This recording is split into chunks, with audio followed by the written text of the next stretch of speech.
Oh, I was sitting there like, I know we have a sign on. I could see it. Did you stop? I could see it in your face. The whole time I was watching you, I'm like, he's totally trying to remember, because I was going to throw it to you by being like, Dave. Yeah. I could see you like lamenting that coming, like you were like thinking he's going to say Dave. No, it got to a point where I was waiting for it. That were you? I did remember, but I was the look on my face. It was me trying to think of it, and then it was trying to think of the order I say the shit, and then I was like, oh, whatever, I'll just say it in any order. So then I'm waiting for the Dave. So I'm just like, kind of had the same look on my face as waiting for the Dave. That's why when you're like, do you have anything to add? I was like, is this where I'm supposed to say it? Yeah, I know. I did that intentionally to kind of throw you off. Awesome. You drink 1, drink 2, drink 3 Long Island iced teas, but your buddy's worse off and he throws you his car keys. Blue lights are blinking 4 o'clock in the morning. St. Trooper makes you wish that you'd never been born. Better call Saul, better call Saul. You want to tell the world you're in love with a girl named Fran? Ladies and gentlemen, this is It's All Good, Man, the Better Call Saul podcast. My name is Brian, and with me, as always, via Skype, my homeboy Dave. Dave, how's it going this evening? Well, let's knock some of the rust off here on this here podcast. I didn't even hear a word you said because Skype timed out. Oh, I said, let's knock some of the rust off on this here podcast. Oh my God. Yeah. It's been a couple months since we released our Patrick Fabian episode. That is correct. And we've been missing you guys. Yeah, absolutely. Been missing you. But man, you guys have been active all over Twitter. We got a pretty good Twitter following now. It's growing every day. The downloads and listens to the podcast are doing absolutely awesome. So thank you for spreading the word. Thanks for retweeting it. Thanks for posting it on your Facebook. Again, going into season 2, shit ain't changing. Me and Dave, we're still your buddies on the couch, and this is still your podcast. The only new addition is that if you want to call and leave us a voicemail to put your thoughts and such on the show, you can absolutely do that. I should have looked up the phone number before I said that. That's okay. Well, I'll re-record it. Call us at 555-555-5555. Right. So anyway, just go to our fucking Twitter and it has the phone number. Next time I'll put it in. But why I'm excited is because it's the first time in a couple months we've been able to release an episode.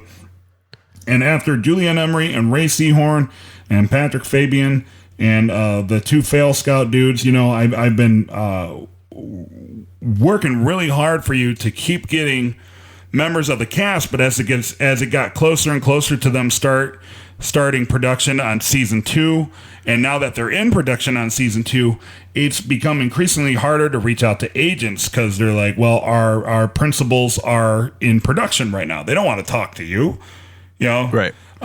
Which I completely understand. But the beauty of it is our awesome fans have helped us so much. You know, we're staying at the top of the iTunes charts. If you search Better Call Saul, we're still 18 of the top 25 episodes. Real quick side note, damn you, Chris Hardwick. I'm getting a little sick of your bullshit. Just on a side note real quick, Chris Hardwick, anybody that listens to the podcast pretty much knows that Chris Hardwick hosts Nerdist podcast. And Nerdist has a side podcast called The Writers Panel, and they did one for Better Call Saul. And every week, or almost daily, we jostle back and forth for the top position. So if you search Better Call Saul, it'll give the top 25 episodes for Better Call Saul.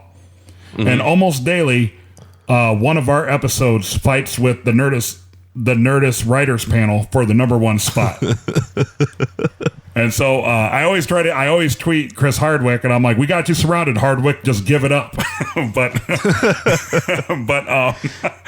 that's just iTunes, though. Yeah, I know it's just iTunes, but either way, it's still cool that we have that kind of representation. And you know, our fans have given us the ability to reach out to these awesome people, and even with Nothing Important Podcast, nothingimportantpodcast.com, we've been able, because of the success and the awesomeness of our fans on It's All Goodman, we've been able to do a similar show for Nothing Important, but in a more general sense. We've had video game programmers over there, actors and comics like Owen Benjamin and MMA legend Dan Severn, and all these crazy ass crazy ass people that we got to talk with, like Bald Brian, New York Times bestseller and member of the Adam. Terry Dale Parks was a good Terry interview. Dale fucking Parks. He was in Terminator, and he's in all sorts of shit. Like, just a bunch of cool people coming up. So thank you. So what we have this week is a really kick-ass interview with Mel Rodriguez, who plays in Better Call Saul. He plays Marco Polo. Exactly. Sal's buddy. We got to ask him all sorts of cool questions. There's a bunch of Reddit people from r/Better Call Saul that submitted questions. We asked them the questions. Everybody got shout outs. So just overall, a great community, great listenership, and a great interview with Mel Rodriguez. One of the things that struck me about him is how much, I guess, just like how relaxed he was in the interview. Yeah, Right. and I think a lot of that comes from the fact that I don't know how to work a cell phone or my own podcasting equipment. Yeah, because once again, we hung up on him, right? Hung up on him. First it was, can you give me a minute? I'll call you back. And he was like, absolutely, that's cool. And I was like, okay, this guy's awesome. I knew right away. He wasn't being a dick about it. Called him back. Couldn't hear you guys through the setup because I had the headphones in wrong. Hung up on him. Called him back. He's just like, you need another minute, dude? And I was like, no, I think we got it this time. And then called you and we were on the way. Yeah, just a completely awesome dude. So before me and Dave sign off and let you guys enjoy the episode with Mel Rodriguez, I did want to let you know we already have our next It's Saul Goodman interview booked. It's another person who plays a small but integral role on Better Call Saul, and that'll be releasing probably sometime early September. Indeed. See, I'd like to do these weekly like we used to, because you look at every other Better Call Saul podcast, they're taking the off season off, but not Dave and I. Dave and I are working hard literally every day trying to get these folks in for you. That's right. We're trying. We're trying, and they're in production, so it takes a little bit of finagling, but the cast, the people that I've spoken to have been nothing but awesome.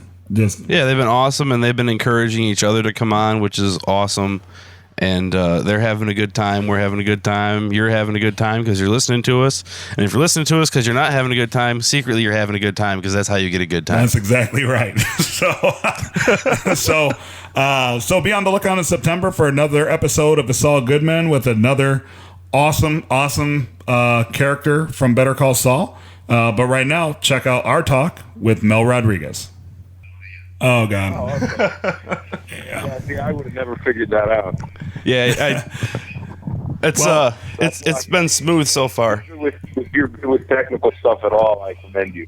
Oh, thank you. Yeah, I actually went to school for this stuff, so. Oh, right on. Well, you know what?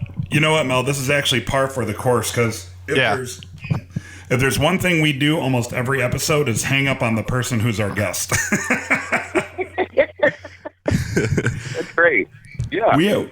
We have literally hung up on just about everybody from like Bald Brian to Patrick Fabian. We have literally hung up on every single guest trying to figure out how to make it work.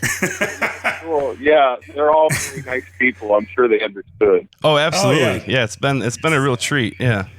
Yeah, and so that had something to the sauce, right? Yeah, exactly. Well, yeah.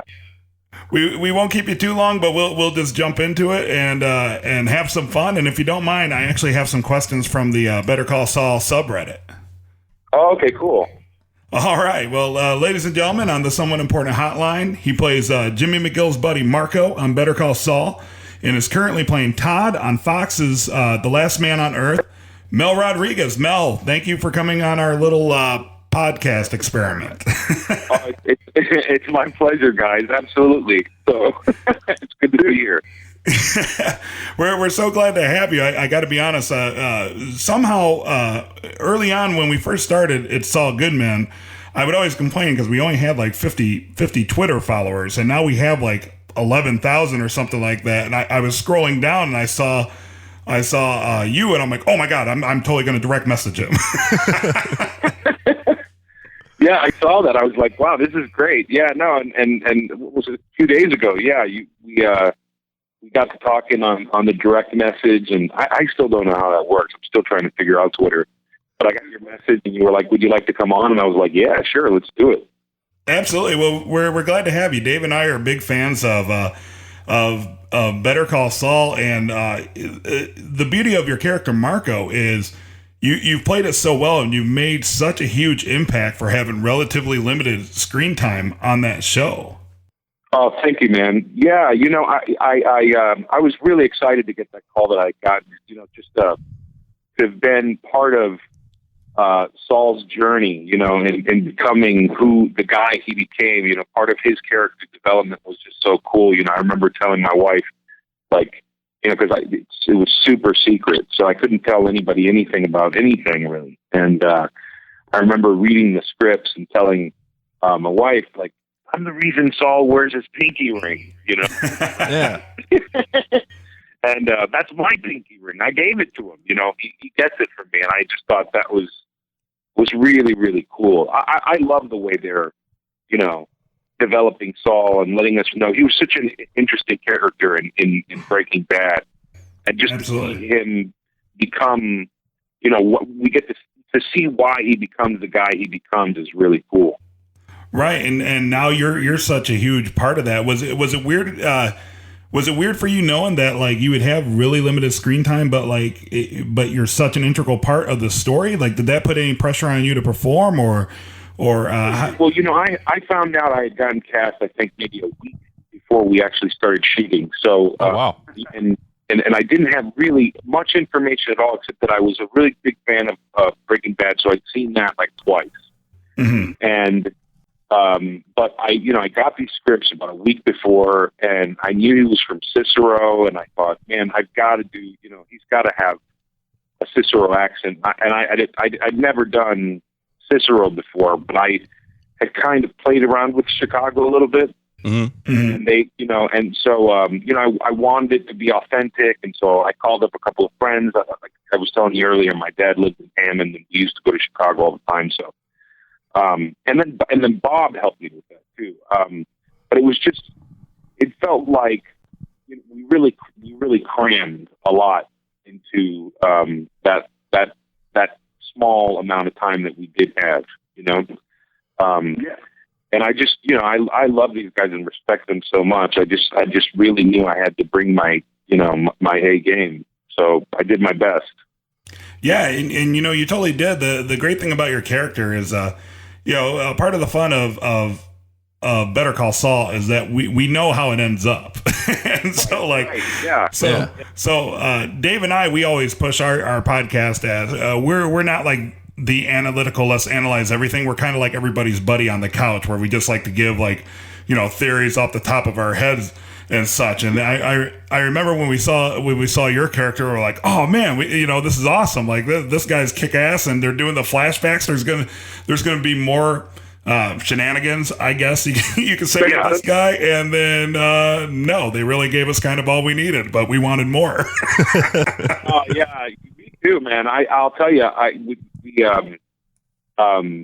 it was just such a good time, and we shoot all that stuff out there in Albuquerque, and those guys are so, I just can't tell you. I've worked with a lot of crews, and they're just this incredibly well-oiled machine, just all around. And so it was just really, really cool to be a part of, and to be a part of, I really Breaking Bad was one of my favorite shows. That Saul was one of my favorite characters. Mm-hmm. When I heard this television show was happening, just as a fan, I was thrilled. So to get the gig was just it's been a pretty common sentiment amongst our interviews, is that for one, everybody was a fan of the show, and then got on Better Call Saul, and everybody really appreciates the production and how the crew runs, and the way they do things, the way the auditions are run seems to be a little different, and everybody's got great stories about it.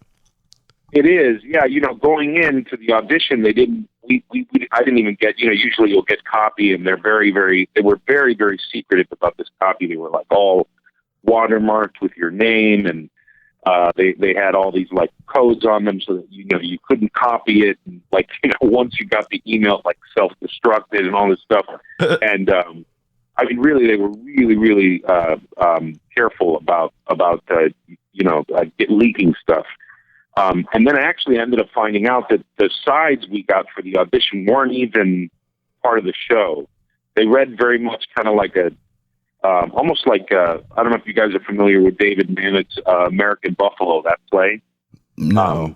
But they took place in like a pawn shop, and they were, it had to do with this coin dealer and these two guys being kind of like, on the hustle. But it wasn't, it wasn't necessarily Marco, and it was completely different. It was just a scene, Was it from that?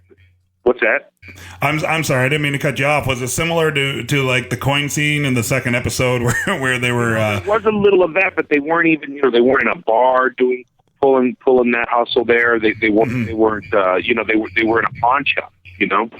Yeah. So they didn't want. They didn't want to give anything away. And so that bar scene. By the way, that bar scene was just one of the most fun. We were at this old kind of German bar in it looked very, very Chicago, actually, in the middle of Albuquerque, and we were in that bar doing that coin scene for, God, I think we were in there for 4 days. Yeah. Oh wow. Dave and I kind of laughed about that too. Where we're from, we have a bar. I'm not gonna say the name because I personally don't really care for the guy, but totally a bar where it's all like just an obnoxious number of fluorescent beer advertisements and paneling all over the walls. Totally. Yeah. Yeah, I mean that's absolutely. So the attention to detail was perfect. Drinking old style, which was pretty like they were. Oh yeah, pretty. Yeah. So we were like keeping that. They are very true to keeping it true. Absolutely. We really love the first scene. Two things stuck out with us with the first scene where you guys pulled the first scam on Stewie. Yeah. And first we were laughing because you were getting poked with a stick because at the time we didn't know whether or not you were alive or not. And yeah. And I think Dave even talked about that. Like, what's the first thing you do when you come across a dead body? You get, poke him with a stick. He's alive. Yeah, totally. Absolutely. And we were joking about that on set.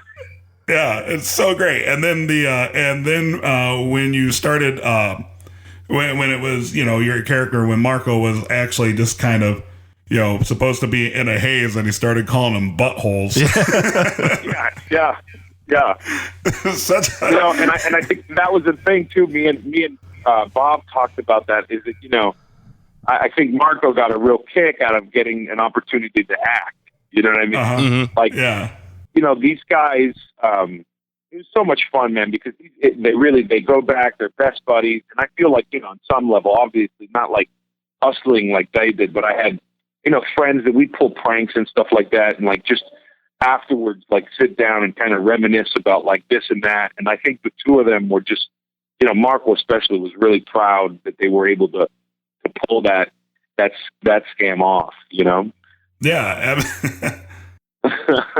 Absolutely. And too. It's like I mean, a lot has to go right for that scam to work. Right. If you think about it, you dissect it and stuff. And I remember talking with Peter Gould, like, what if the dude doesn't see the cash on the floor? You know what I mean? What if he misses seeing my legs? You know what I mean? Mm-hmm. The guy, like a lot has to go right for that thing to go right. Totally. It was so well played. I almost made it my mission. I almost made it my mission for like 2 weeks after to bring back butthole, because after you get out of like 8th grade, like you graduate to like asshole or cocksucker or something like that. Yeah. Like, you know what? Like, people don't call each other buttholes enough. No, so like, they really don't. No. And I feel kind of grateful that we were able to kind of bring that back in a way. And I remember the next day. It's funny with Twitter, you get, as you guys know, like you'll do your show and probably get responses immediately on Twitter. And right, hashtag butthole was all over Twitter. Actually, I was kind of teasing I was kind of teasing the fact that we were going to record with you today, and I wanted to put on Twitter like, "Hey, you buttholes, recording with a special guest, new show coming soon." But then I'm like, no, it's gonna ruin the surprise because They'll be like, oh right, the butthole guy, yeah, right, yeah. and it's funny, I've actually been approached on the street and said, you're the butthole guy. Like Seinfeld, and you're the ass man. Yeah, you're the asshole.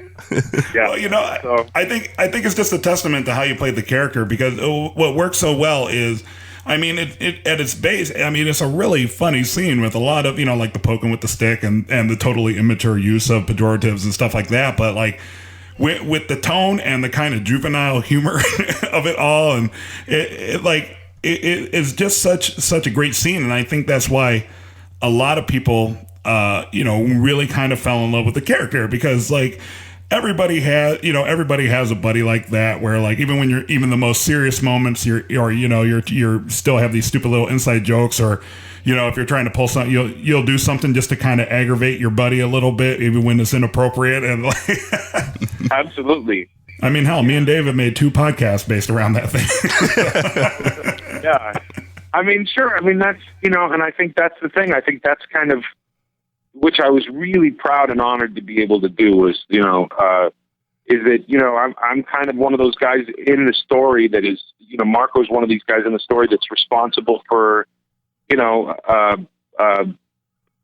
Saul kind of from becoming like a kid to becoming a man, right. In a lot of ways. He's that kind of transition point. And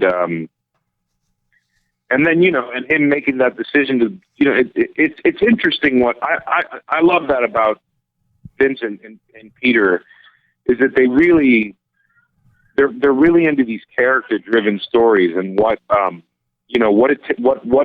man is made of, man or woman is made of, really, right. And we really get an opportunity to see that with Saul.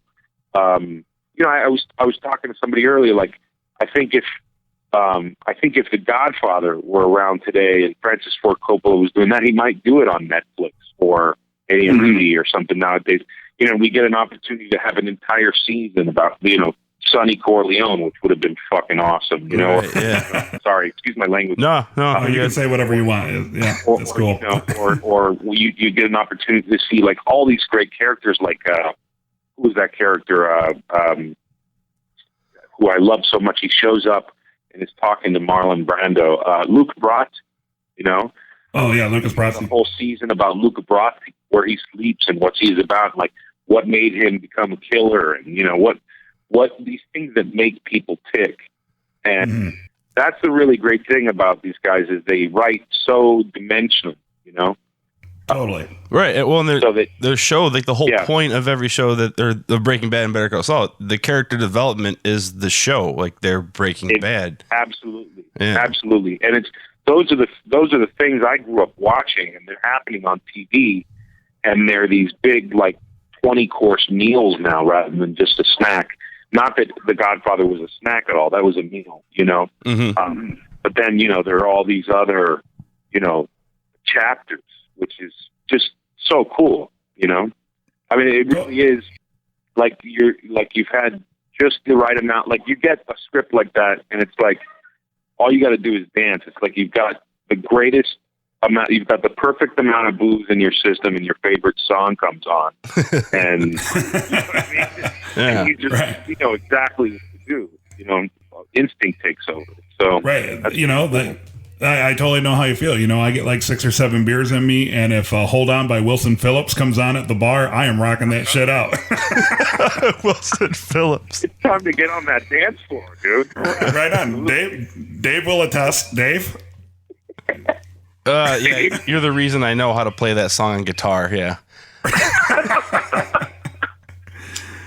Oh, God. Well, kind of touching on that note, Mel, I'm going to start with a couple of questions from the folks over at the subreddit for Better Call Saul, if you don't mind. Sure. Let's do it. Okay, awesome. MJ Fleck says, how bittersweet was it to be able to play such a great character, knowing that his time on the show had to be limited? Incredibly bittersweet, and we all, it's funny because we had such a good time that the running joke on set was, how these guys can write themselves out of anything. How could they possibly maybe even write themselves out of Marco being dead? Right, yeah. It's the long con. Yeah, right. It's the long con. Yeah, absolutely. So it was incredible. I knew, I've got basically, a couple episodes and that's it. But so it was just a matter of kind of just cherishing it for what it is. And if Marco does, come back at some point, that'll just be, extra gravy. It's not entirely impossible since, the whole show was technically a flashback, but Marco's story is all told in flashback, so they can jump around. Yeah. Oh, yeah. No, it totally could happen, and that would be really great. So we did we talked about that on the Better Call Saul podcast where they were that other, what's that podcast that the guys do? I forgot what is it called? Better Call Saul, or is it? Yeah, Better Call Saul Insider. Yeah. Yeah, that's right. And Vince and Peter were on, and they said, we really want to have you back. They obviously aren't going to say anything, but you remember in Breaking Bad, those situations they write themselves out of. They're the kings of that. So you never know. Yeah, you never know. Right. Yeah, and he certainly could appear again in a flashback. So absolutely. Reddit user Edgar Devine kind of brings that up. They say, do you think we'll see any more of Marco in any more flashbacks? I hope so, man. I have such a good time working on that thing. I really hope so. So I don't know, but that's the answer to that. But I'd really love to come back anytime. Yeah, I think pretty much everybody would welcome it. Like I said, it was such, in the grand scheme of the 13 episodes of the first season, it was such a limited amount of screen time, but it was just one of those things. Like as soon as you were on and you played your parts, everybody is like, "Oh, that guy's fucking awesome." Like we need well, ask for it. Ask for it if you want. Tell people, ask for more. I'll be there. I promise. We'll start a campaign. Twitter campaign. We'll do the best we can. Becca Orla, I think her screen name is, or his screen name is, says. Okay. He wanted to let you know that you did a brilliant job as Marco, and he was a brilliant character. And they would like you to explain what a dry standpipe is. A dry standpipe. Well, we were looking into that, and I think the standpipe is actually the one that sticks up and actually shoots the water. Like, it's got a. From what I understand, it literally looks kind of like a pipe coming out of the ground rather than what you see with the hydrants. You know what I mean? Yeah, you've seen those before, haven't you?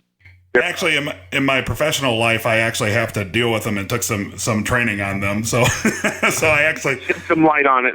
So is that what a standpipe is? Those pipes that kind of stick out of the ground? Yeah, absolutely. When you have high-rise buildings or like multi-tiered buildings, the standpipe is where there's an alternate water source for the fire supply should something happen to the main water source. So it supplies. It calls it a standpipe because it goes upright through the middle of the building and it supplies water to the main fire extinguishers and such. Boom, nailed it. There you go. That's it. Yeah. That's what we had heard. You said it better than I could. And then, Mel, the most important question is, what is your favorite frozen pizza? My favorite frozen pizza? Oh, geez. Let's see. I could go for a Red Baron sometimes. Just kind of right on. Okay. Be simple, or a Tombstone. Hell I gotta tell you, I'm gonna get a lot of shit for this, but Chicago deep dish is my favorite. If I could get Geno's delivered, which I understand you can, and I might. Deep dish is my favorite. I mean, it's the best. I tell you what, it's almost not even pizza. What's that? Next time you're in Chicago, I got a place for you. Yes. So next time you're up here, I got a place for you. Hit me up on Twitter or over the phone or whatever, and I'll take you out for some pizza. I will take you up on that. Absolutely. Yeah, please. You better call me, because if it's the place we went to last time, I'll drive up for that too. Yep. Actually, I heard along too. I heard that Geno's is doing frozen pizzas now. I heard. Yeah. We don't have them in the stores out here. Also, Trader Joe's has got a pretty. You guys have Trader Joe's out there? We do. Everybody talks about Trader Joe's frozen pizza. I think the entire cast of Better Call Saul eats Trader Joe's frozen pizza. Yeah, well, they're really good. I mean, they're kind of gourmetish, you know. They're like truffle and cheese and stuff like that, but they've got a good sausage. It's pretty great. Awesome. Well, Mel, thank you so much for coming on the show. Marco, I hope we see more of them. And absolutely all the best of luck on The Last Man on Earth and all the other projects you got going on. Thanks so much, guys. Yeah, I really appreciate it. And one, if you don't mind me plugging Getting On HBO. Oh yeah, please do. We'll be back next year. It's starting in November. This year starting in November, and it needs a little love. But thank you guys for having me on, man. I really appreciate it. And it was fun. Oh, thank you. Sometime. All right. Yes. All right, Dave. So that was Mel Rodriguez. Cool dude. Very, very cool dude. Definitely somebody that I would look forward to grabbing a slice of Chicago pie with. Absolutely, yeah. Chicago pizza pie. Let me clarify. I don't know if it made it into the show, but like there was a conversation at some point about how if he's ever in Chicago, that we're going to treat him to pizza. I'm going to take him out for real pizza. Yeah, he's the first one to throw in a goddamn Tombstone. Thank you. Yeah. Somebody shares my passion for Tombstone frozen pizzas. Well, first he throws out Red Baron, and like that's what poor people from small towns like me eat. Right. Yeah. So just a great guy. I really liked his enthusiasm. He was absolutely so friendly, you know, and he has he's got a lot of Chicago style to him. Yeah, totally. And he threw out the old style and he knew the references. He's got some family from the area, so he knew the Saul Cicero references, and that was a Chicago looking kind of a bar that they were in with all the neon and the shittiness. Absolutely. I think we mentioned that. Yeah, if you've never been to Chicago, folks, there's something about Chicago bars where half of them have nothing but like 1970s porn set style paneling on the wall, and they're just plastered with neon beer advertisements. And I've been all over the country and to several parts of the world, and I have yet to see pubs quite like in Chicago where every square inch seems to be just bright-ass neon signs to the point where they don't even need, like, the ceiling lights. Like, everything is just lit by the neon sign. Yeah, it's like, turn the lights down. You mean turn the signs off? Right? Well, all right, guys. Well, we'll see you. Keep your eye out for our next episode. Make sure you check out Nothing Important Podcast. We're kind of doubling up this time. We're going to use the same interview on Nothing Important because both shows have kind of grown to the point where they have their own distinct audiences. But Mel was just too awesome not to share with both. However, me and Dave have some fun conversation as always, and some of the more lighthearted things that we do over on Nothing Important. So if you want to hear like an extra like 15-20 minutes of me and Dave jabbering, check out Nothing Important.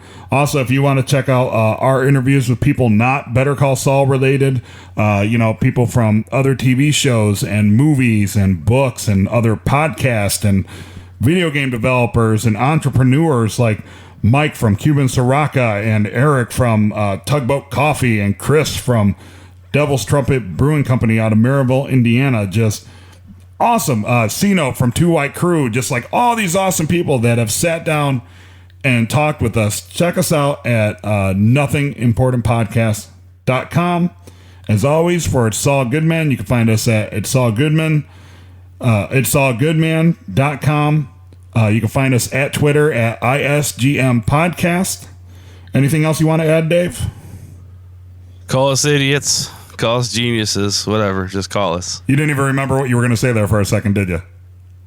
Nope. I spent your whole end there trying to remember what the hell my sign off was. All right. All right, guys. Keep showing us love. Keep spreading the word, and we'll see you next month. You better go, Saul.